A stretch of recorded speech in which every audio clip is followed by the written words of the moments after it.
Assalamu alaikum viewers, today we are going to learn our new topic which is liquid pressure.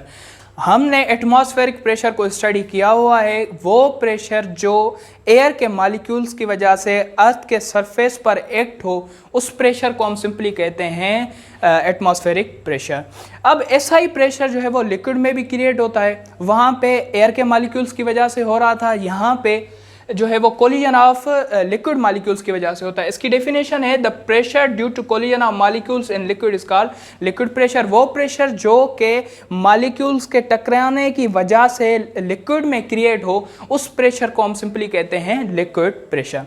अब इसकी जो है वो equation है pressure is equals to rho g h. इसको हम ड्राइव करने लगे।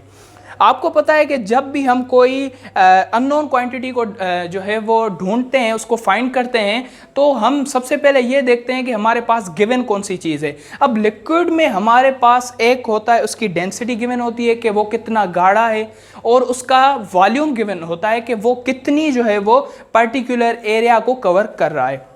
तो इन दोनों क्वांटिटीज़ को मिला के हमारे पास आ जाते हैं rho is equals to M upon V, जो कि हमारे पास है डेंसिटी का फार्मूला। डेंसिटी का फार्मूला है rho is equals to M upon V. अगर मैं यहाँ से मास की जो है वो वैल्यू फाइंड करना चाहूँ तो मैं इसको सिंपली क्या करूँगा, एम इज इक्वल्स टू इसको क्रॉस मल्टीप्लाई कर दूंगा, पी वी हो गया। अब इस इक्वेशन को आपने ध्यान में रखना है। हमने प्रेशर की जो है वो डेफिनेशन पढ़ी है, उसमें क्या था कि फोर्स किसी भी पर यूनिट एरिया पर एक्ट हो, उस फोर्स को हम कहते हैं सिंपली प्रेशर। अब ये जो एफ है, एफ को मैं इज इक्वल कर सकता हूँ वेट के बराबर, और वेट आपको पता है कि इक्वल होता है एम जी के। देयरफॉर मैं इस इक्वेशन को इस तरह भी लिख सकता हूँ, pressure is equals to m g upon a. M g upon a is equals to pressure. ये आपको बात क्लियर हो गई होगी।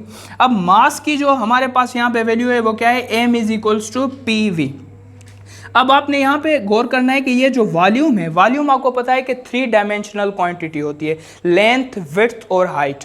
अब मैं इस वॉल्यूम को अगर इस तरह लिखना चाहूँ, मास इज इक्वल्स टू रो जो है वो इंटू एरिया इंटू हाइट।